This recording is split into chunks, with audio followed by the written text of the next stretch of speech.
Hi, welcome to my channel. My name's Ashley. I'm single, deaf, and a mom.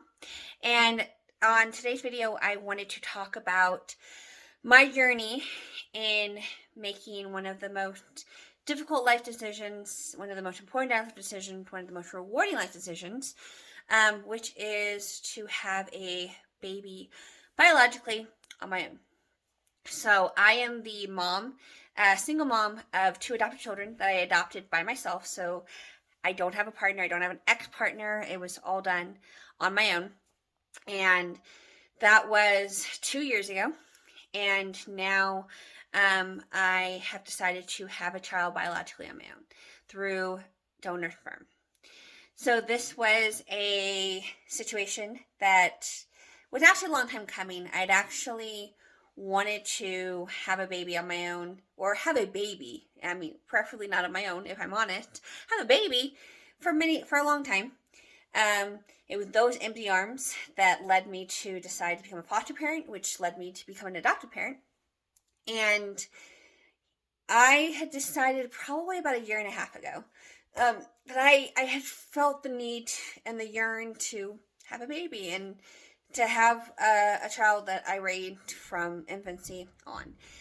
My boys, who are incredible, were in their late childhood years, just before double digits when they came to me. So they were still quite young, adorable, but they were still bigger. I had not been allowed to raise them, to nurse for them, nurse them, to care for them. Sorry, that's your dog. And I really wanted to do that. However, I'm in my mid-30s and I don't have a partner and I don't have a prospective partner. So I started to kind of grapple with, what did that look like? It's like, do I take that and just sit with that and just, okay, I'm never going to have a baby, or I'm likely not going to be able to baby, because even if I had a partner, it would eventually mean that having to start trying until I was in even later 30s, which puts me even older. I'm at that mid-age where it's still kind of old, but not, and it's still called geriatric, but it's still realistically not actually that bad. The likelihood of my eggs being bad or spoiled or genetically abnormal, it's actually not that high. I'm still in that reasonably healthy range. So I had been praying about it, had been talking to people off and on hand, and I finally decided in November. I was like, okay, I'm going to do this. I'm going to get pregnant, and it's a hard decision financially. Again, I'm a single mom. I don't actually make that much money. I am comfortable, but I'm not super wealthy. I'm not a doctor or a lawyer or anything that makes an incredible amount of money, but I'm comfortable. I make enough, and I make enough to support my current children and to support another child. So I made the decision, okay, I think I'm going to do this. So I started looking into it. My original plan was to do home insemination. So pick a donor sperm, have it delivered to my house, do it. Do the deed. But that kind of started to go, maybe not, because I am in my mid-30s. And that is kind of on that age where it is starting, you want to kind of make sure everything's okay. And you don't want to spend thousands of dollars, because if anyone has seen what quality sperm is, there is a lot of sperm banks out there, but a lot of them don't do everything you should have done, such as genetic testing, making sure that they don't have disease, making sure that they are healthy themselves. A lot of them don't do that, actually. You'd be surprised. So quality sperm is a couple $1,000s still.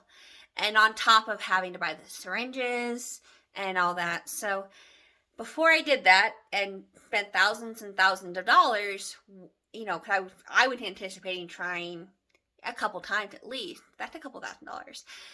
Instead of doing that, and then later finding out the reason I didn't get pregnant is because I had an issue that either could have been fixed, or couldn't have been fixed, and the only way I really can get pregnant is through IVF, or I was infertile. I had no genetic markers for that. I had no history of that in my family, but it happens. There's a lot of infertility, especially in our generation. So I decided to go to a clinic and get checked out at least. So in January, I got my doctor's appointment and talked about him, and he said, well, we will do tests. He, of course, advised against home insemination for obvious reasons. I mean, one being the fact that they want the money, right? But also because it is better to do it through a clinic. They have a way of pinpointing a lot better and doing procedures that are a little bit more successful necessary than just the way home insemination works. Though home insemination absolutely works for many, many people, and it's a completely viable option. But I got the test done, and I'm glad for a couple of reasons. One is they found out that I actually had low FSH. So FSH is the hormone that actually stimulates your follicles to grow. And mine was very low, which means that my body was not making enough to actually produce, if any follicles, quality follicles. Because quick health lesson, there doesn't have to be an egg for you to have your cycle. There just has to not be a baby. So there could never be a release. I mean, there's a lot of things that can affect and having a period. So you could have a period and there had never been an egg, or the follicle was so minuscule that it wasn't going to ever become anything. So that was low. So they put me on thyroid medication. And the other is I found out I have a low egg count, which that was hard. That was kind of my first heartbreak with this journey, because while having low egg count does not make you infertile, does not mean you cannot have children, doesn't even mean you have to have intervention to have children. It just means that it's harder than normal. So big surprise in my life that something harder than it should be. So okay, that was kind of, we made a plan, which was the follicle stimulating hormone therapy, and you can't do anything about my egg count, but what we can do is make sure that my eggs were the best quality possible. So I got put on a supplement regimen to kind of make sure that any eggs that I am producing are very awesome. They have all the nutrients they need. They have everything to kind of make a good, robust egg. And that was February. So I'd hoped to try to start in February, but we couldn't. To retest, nothing came back on time. I'd already had my cycle. It didn't work. So we were shooting for March. March didn't work because I still hadn't picked a donor that had the right genetic composition that we needed. My clinic did need to have very good testing on the sperm, and I have yet to have genetic testing. So that means that the donor has to be pretty much as healthy as can be, genetically speaking, for that to pass. So I found a donor, like the one donor that was perfect, and then got it sent out. And so we were actually shooting for April. And I was really excited to finally kind of get there. Everything was in place. I had the sperm, I had the money, I had everything was ready.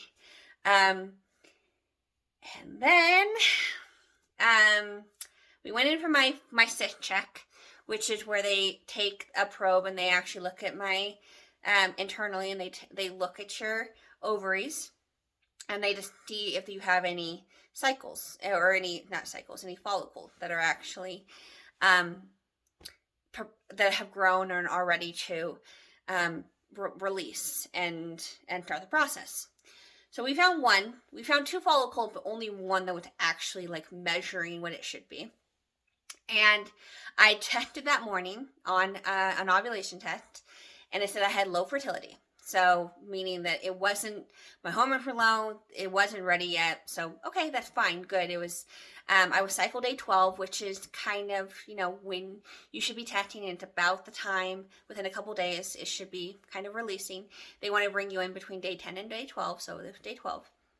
And I was low fertility, and I have actually been tracking my cycles since I made my decision. I mean, I've been tracking my cycles for years, but my actual fertility, and like taking tests every month since November. So I'd already had at this point November,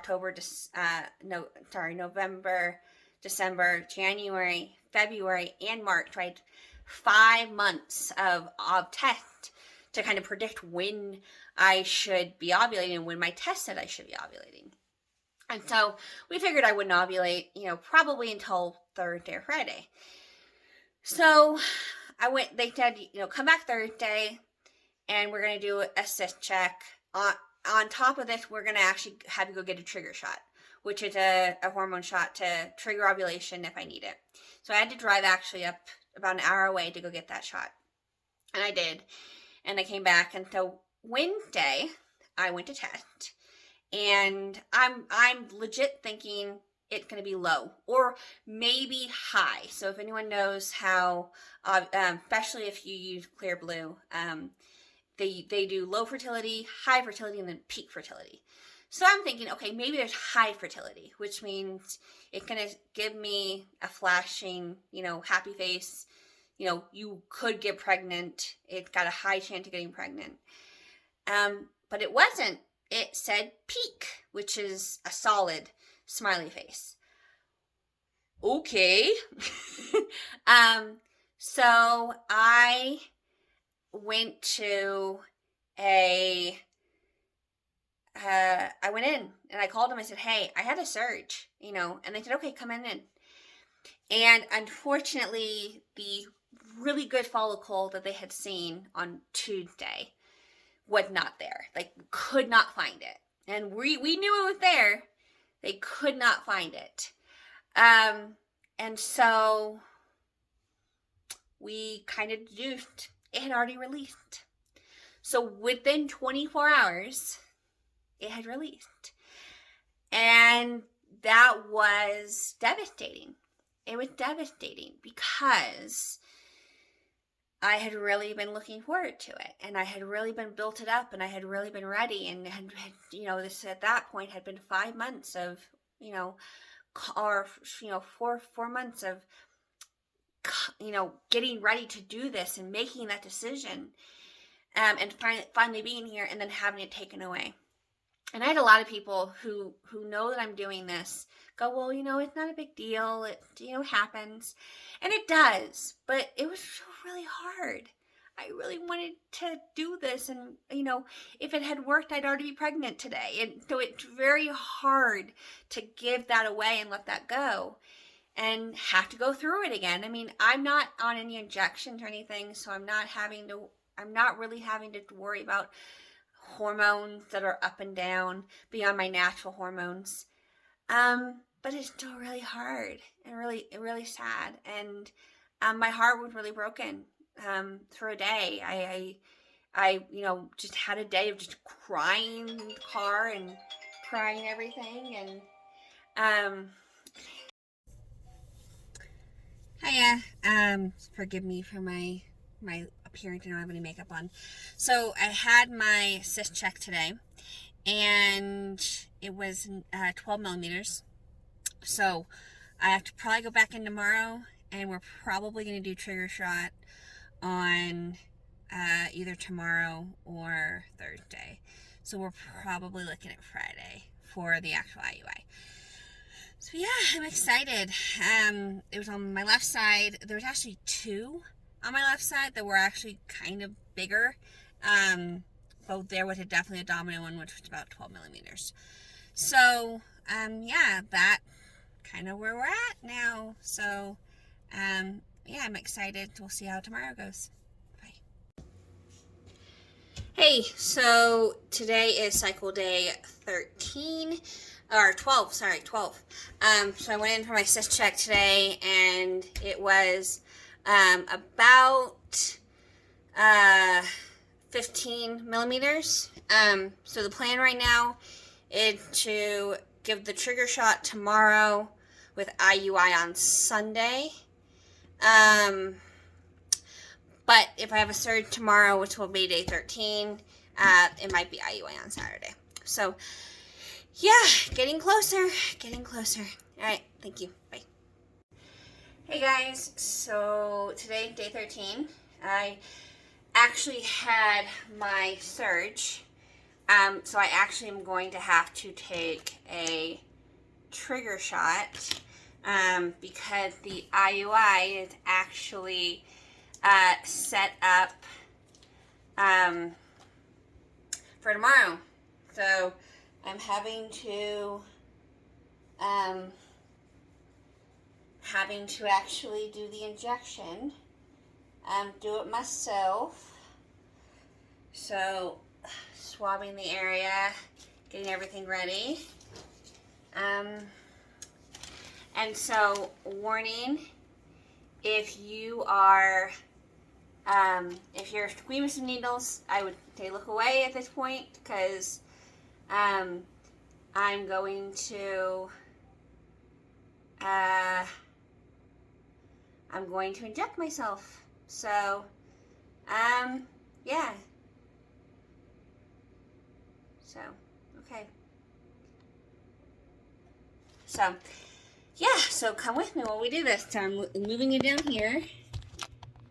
Okay, this is luckily a it's a pre-loaded needle. So I just have to do this myself.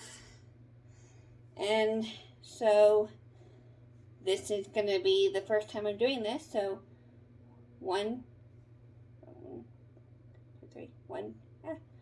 So maybe 1 end, 1 end, 1, 2, 3.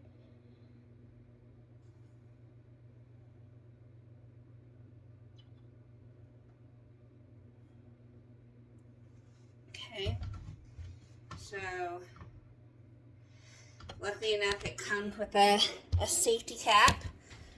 So I'll put that in there, and then just need to get some gauze and a Band-Aid. And yeah, so it's a bit of a quick thing, but yeah, so didn't hurt that bad. It, it pinched a little bit, which is pretty normal, I think, for any time you're doing stuff. So yeah, trying to find a place to put you. Okay, but yeah, so that was quick and easy.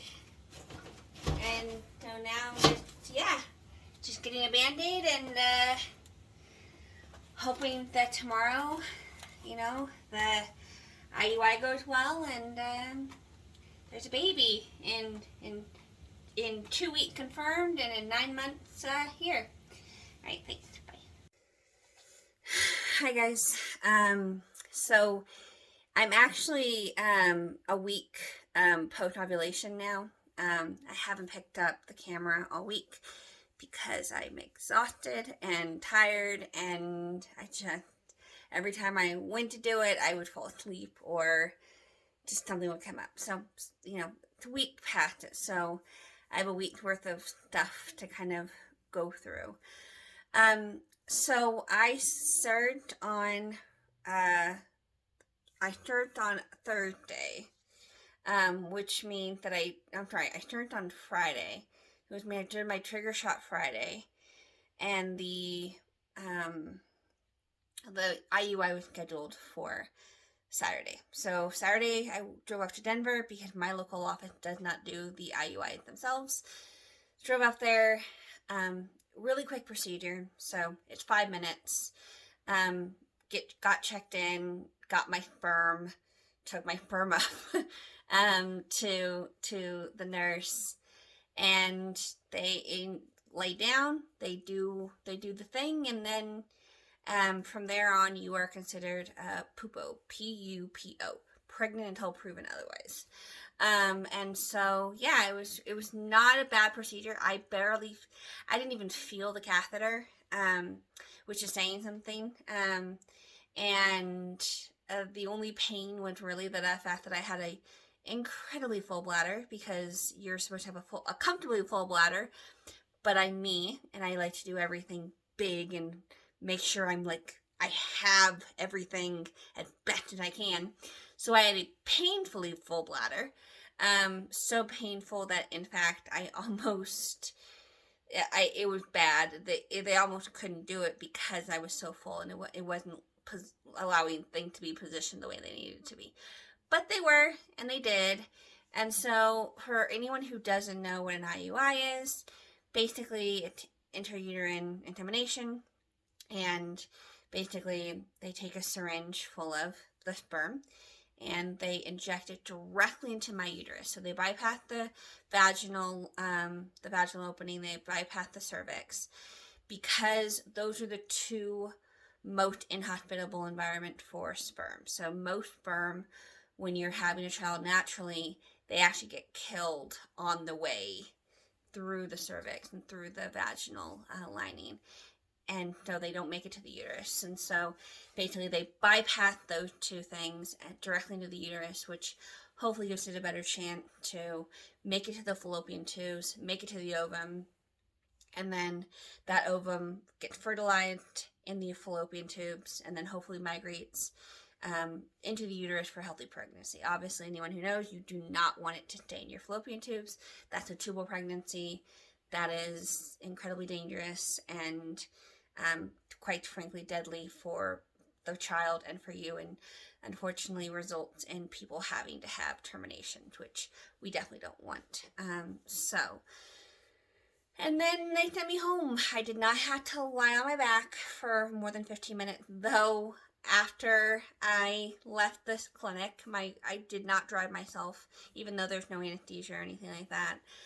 But for support, I did have my mom, and I did lay back literally the entire time from Denver to the Springs. So if you have ever driven that's about 45-50 minutes. So I definitely did lay down and relax, even though that was not required for my IUI.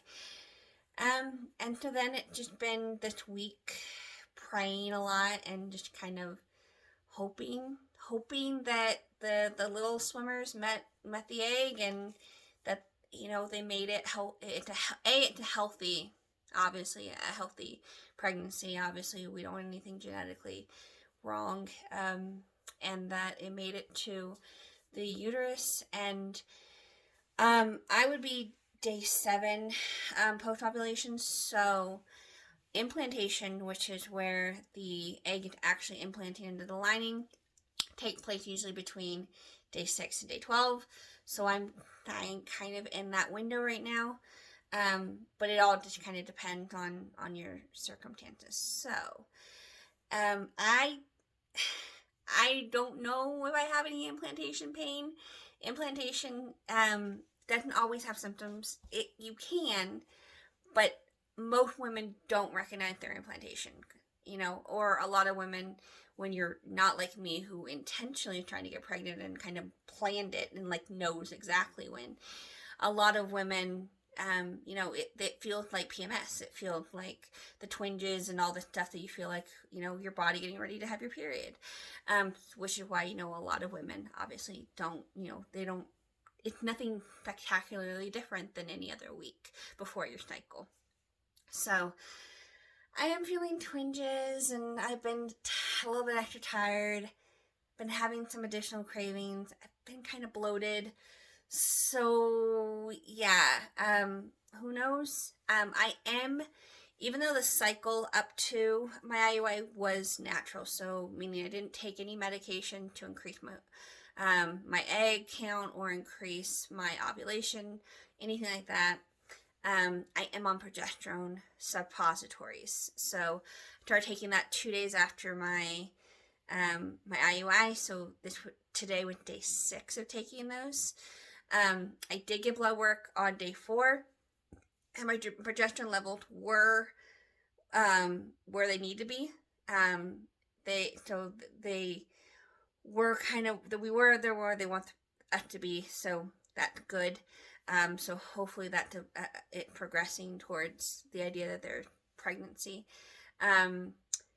But we don't know it because again the egg hadn't even implanted yet, so it hadn't even started kind of really doing the multiplying. It multiplied obviously several times, but it's still not.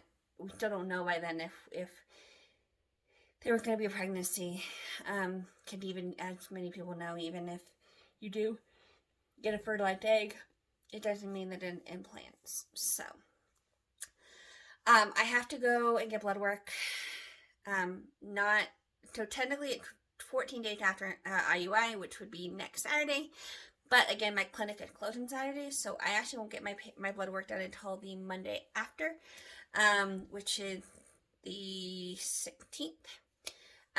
But I do have to take a test on Saturday, the 14th, and let them know what that is. I will also be taking a test tomorrow morning. I'll be taking 2 tests, and seeing what they say. And then I'll be testing probably every other day because I'm me. So, I'll probably be doing first response, which is the early testing, and seeing if anything comes up because I'm me and I can't wait for another week to find out if anything's going on. The hardest thing is, of course, expectation. And trying to build the expectation of wanting to be pregnant, hoping I'm pregnant, believing I'm pregnant, believing that there's a baby that's going to be here in 9 months, believing that it'll work the first time, versus the statistic, which is not that it's going to work the first time. In fact, IUI doesn't have great statistics. In any way, it gets better with every cycle, but you still don't have fantastic statistics, even when getting pregnant naturally with IUI. IUI becomes about the same as natural, which is about 1 in 4. I mean, it doesn't happen easily for everyone. So, and especially I'm not on any drugs to kind of help it along as far as, knowing that there's going to be a mature ovum, knowing that knowing that everything will be good. In fact, when we measured my egg the Tuesday before, it was still on the small side. So, and we did not measure it on Thursday, and we did not measure it on Saturday. So I don't know how big it was. I don't know if heaven forbid, it did the same thing it did last time, which is it released before we were able to do the IUI. Because if anyone doesn't know, if you do not fertilize an egg within 24 hours, it starts to degrade. So, it starts to get to the point where you can't fertilize anyway. So, it's a lot of guessing game and a lot of anxiety, and it's a struggle to bounce between optimism and positivity, and at the same time trying to kind of prepare your heart for it could be no. When I test tomorrow, and when I test all week, and when I test on Saturday, and when I get my blood test on Monday, it could be negative. And some people are very much in the don't say that, believe it, and I do believe it. I feel I've been feeling twinges all week. I feel good. I feel that this happened. But there is still that practical part of me that's like, well, but... So it's hard to struggle with that uncertainty. So, taking the test tomorrow morning, I'm going to film it, obviously. And then, if it's positive, I'm sure I'll be elated. If it's negative, I'll probably be sad and probably be upset. But the thing is, because I am testing early, it doesn't mean anything. The question is, if it continues to be negative for the rest of the week, and then into next Saturday, and then the blood test. So, anyway, that's where we are right now, and tomorrow it's gonna kind of count down the week and doing the tests, and hopefully finding out within a week that it's positive if I don't find out tomorrow, and then obviously after Monday getting the official blood work. And yeah, it's an exciting time, nerve-wracking time, but all right, thanks, bye. Morning. So time to test.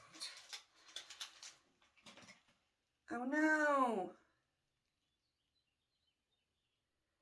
Ugh.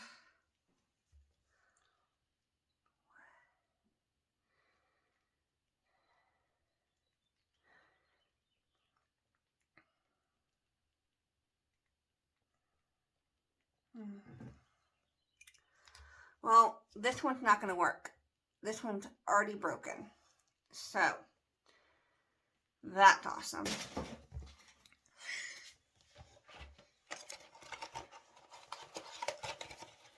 That was the digital one. That's awesome.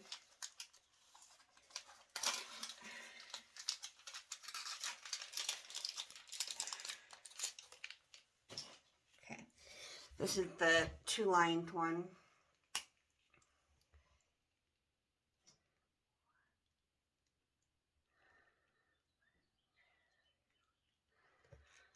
All right. Well, that's awesome. Okay, we're all going to be doing one test. All right, so now I have to set a timer for 3 minutes. So, set a timer for 3 minutes. So, yeah, that sucked though that one was completely broken. Like, completely broken. I don't know, is that a bad omen? Alright. Well, at least the control ain't there. So, yeah, that should be fun. 3 minutes does seem like forever, doesn't it? Guess it is when you're having fun. All right. It's about 30 seconds before I go check. Nerve-wracking. Very nerve-wracking. Yeah, I think I might test with one of the other tests. Because those, yeah, tests usually either say like yes or no. I don't know. Alright, let's go. So, timer's up.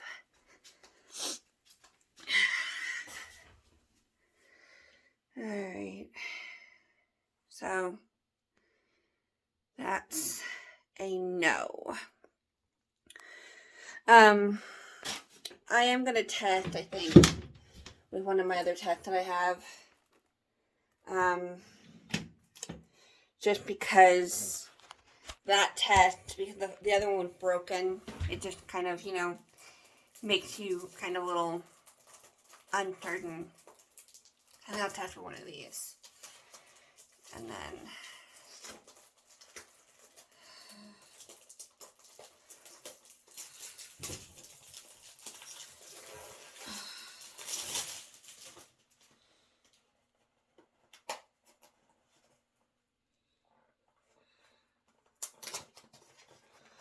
So these ones are, this is the one where it gives you the line, but also you, if like the line's really faint, you can,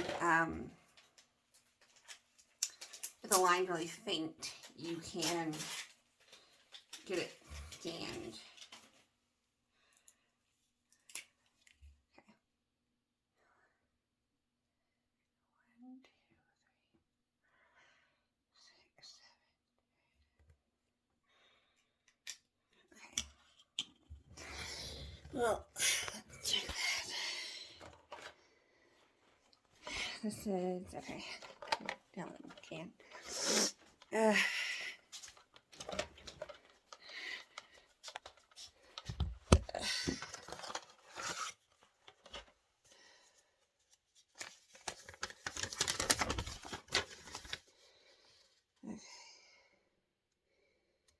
Alright, wait a minute after. Okay, I need just at a time. So, took second test.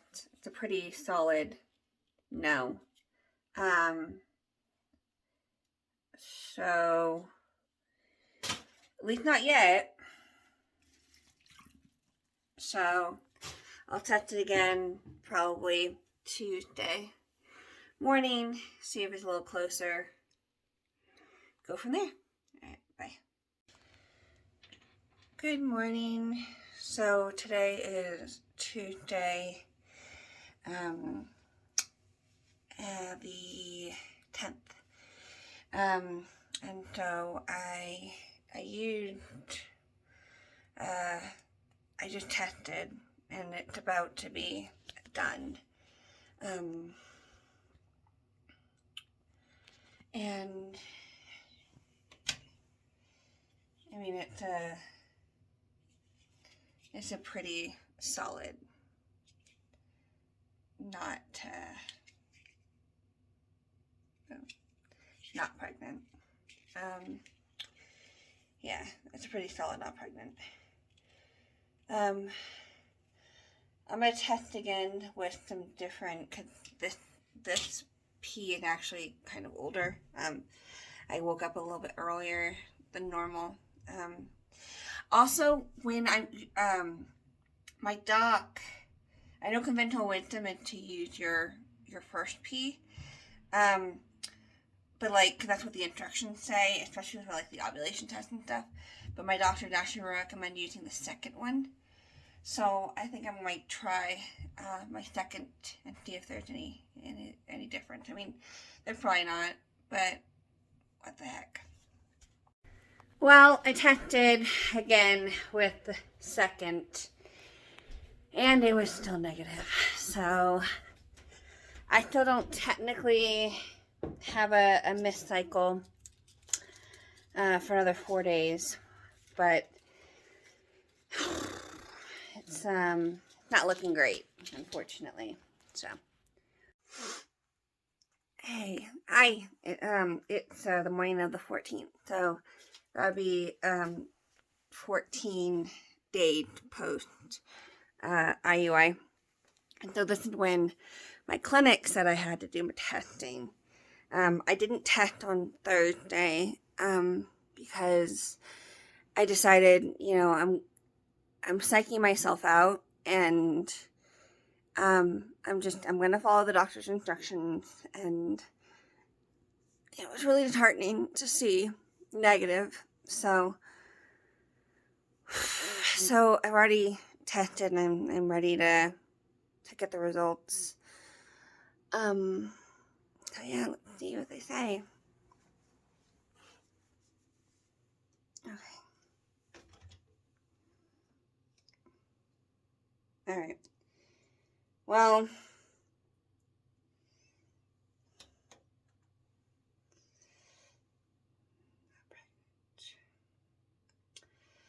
all right. Well, Clear Blue says, I don't know if you can see that. It's pretty bold. Not pregnant. There's not even a faint line. And first response still has the timer.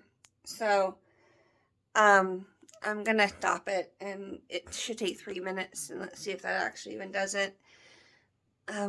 Yeah, but that means that sadly the Clear Blue didn't even have a faint line. So the first response that I had didn't work, so I tested a different first response, but it's